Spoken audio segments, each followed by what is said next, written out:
భార్యాభర్త సంబంధం జీవితంలో అత్యంత పవిత్రమైన మరియు లోతైన బంధంగా భావించబడుతుంది. ఇది కేవలం ఇద్దరి కలయిక మాత్రమే కాదు, రెండు హృదయాలు, రెండు కుటుంబాలు మరియు రెండు సంస్కృతుల సమ్మేళనం కూడా. ఈ బంధం యొక్క పునాది ప్రేమ మరియు రాజీ మీద ఆధారపడి ఉంటుంది. ఈ రెండింటి మధ్య సమతుల్యత ఉంటే దాంపత్య జీవితం సుఖంగా మరియు విజయవంతంగా ఉంటుంది. మొదట ప్రేమ గురించి మాట్లాడితే, ప్రేమ అనేది భర్తాభార్యలను ఒకరికొకరు దగ్గర చేసే భావన.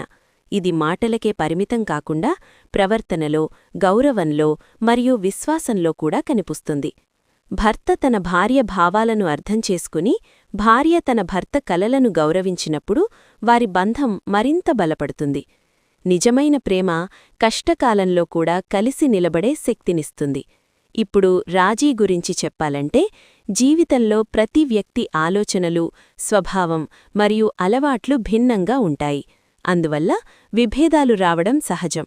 కాని ప్రతి చిన్న విషయంపై వాదించడం కంటే ఒకరి సంతోషం కోసం మరొకరు కొంతవరకు తలవంచడం రాజీగా భావించబడుతుంది. రాజీ అనేది బలహీనత కాదు, అది బంధాన్ని కాపాడే శక్తి.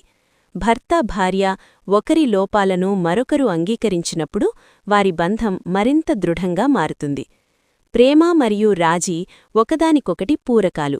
ప్రేమ మాత్రమే ఉండి అర్థం చేసుకోవడం లేకపోతే బంధం బలహీనమవుతుంది. అలాగే రాజీ మాత్రమే ఉండి ప్రేమ లేకపోతే జీవితం నిరుత్సాహంగా మారుతుంది. కాబట్టి ఈ రెండింటి మధ్య సమతుల్యత చాలా అవసరం. చివరగా, భర్త మరియు భార్య మధ్య ప్రేమ మరియు రాజీ దాంపత్య జీవితానికి నిజమైన గుర్తింపుగా చెప్పవచ్చు.